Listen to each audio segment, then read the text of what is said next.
Hello everyone, I hope you're all having a great day today, and in this video we're going to be doing a review for Iron Man 3, which came out in 2013. This was part of phase 2 of the MCU, and to hop right into the review, this is a movie that I think actually had good ideas. The tone they went with was pretty good. It took itself pretty seriously and still knew when to have a little bit of humor in there. I like the way it kind of introduced the characters, like the opening scene was pretty good, or at least the way they had it play out, I should say. And the score was actually phenomenal. It was from Brian Tyler. In the first two Iron Man movies, they actually just like had rock music and stuff. They didn't even have a score like this. So this might be the only improvement over those movies. Well, and also the story is a little bit more focused than it is in the second movie, so that is also an improvement over the second movie. But when it comes to the villains, I don't think they were that great. Of course, you had Aldrich Killian, who was from the comics, I believe, and they kind of had that story where he was let down by Tony Stark many years ago,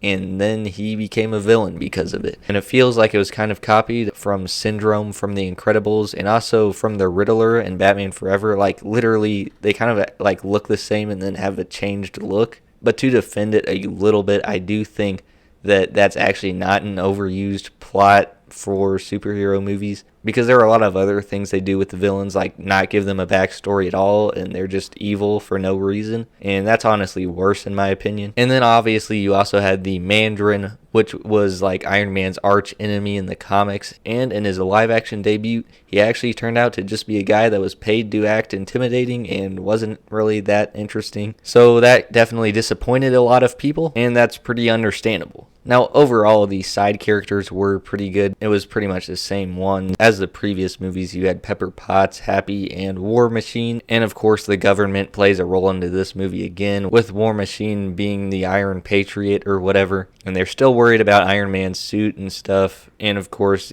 you have the president getting captured. An overall really dumb and complicated scheme. And the mutation superpowers that all the bad guys get was not that great of an idea. Well, actually, not even necessarily a bad idea. It was just very underdeveloped. But overall, I would say the acting is good, and I like the idea of Tony Stark being on the run after like everything in his house is blown up and he has one suit, and then he even builds stuff from the Home Depot or whatever store he goes to. That's pretty good. Robert Downey Jr. is just very good in the role. I mean, you can't go wrong with him. And you even have like the kid that he helps that's getting bullied. Well, actually, the kid also helps him. It's kind of a neat storyline what they do there, actually. And as I said, I think the tone actually works very well.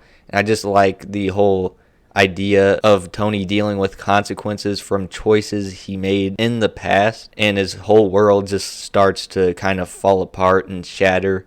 It's a really good idea. It's just the execution isn't quite there on everything. I think the overall way it was structured could have been a little bit better, and there was also a lot of gaps in logic, some stuff in here that I think didn't really make any sense. Obviously, if he had finally figured out that he could make his suits work without him being in it, why would he still even be in his suit? Because that would only risk his life when it wouldn't even make a difference. And this is also just the one movie where it feels like the Avengers should have came in and helped. Like even Thor the Dark World, when the Earth was in danger in that scenario, it felt like it happened quick enough that the Avengers wouldn't be able to assemble in time. But in this case, it's just like not at all. The president's getting kidnapped. There's just a lot of time. So, you know, the whole superheroes when the world is in danger, but it's not their movie joke. This definitely applies to this movie. And there's definitely some cool action in here. The visuals are really good. The cinematography is great. There's sequences that are really good, like at the end, how all the suits explode like fireworks. And there's even a post-credit scene in here with Bruce Banner. That's honestly one of the best scenes after the credits because it's just pretty nice. It explains how he was narrating the story to him. But it feels like you really don't even need to watch this movie if you're like watching all the Marvel movies in the Marvel timeline, because even though it kind of tries to add some stuff that Tony has PTSD from the giant wormhole in the Avengers movie, it's not really anything that deep. And he even retires at the end of the movie, only to come back in Age of Ultron, and it's just completely unexplained, which he retires at the end of that movie too, kind of. But when he comes back in Civil War, it makes sense in that one because they kind of like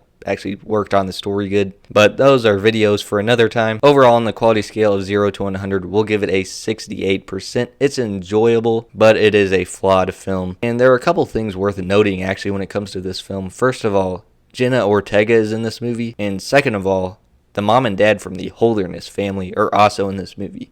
That information will change your life, guaranteed. But let me know what you think about the movie in the comment section down below. As always, thank you guys so much for watching. If there's a movie you would like me to review, you can also let me know in the comments, and I will see you guys in the next one.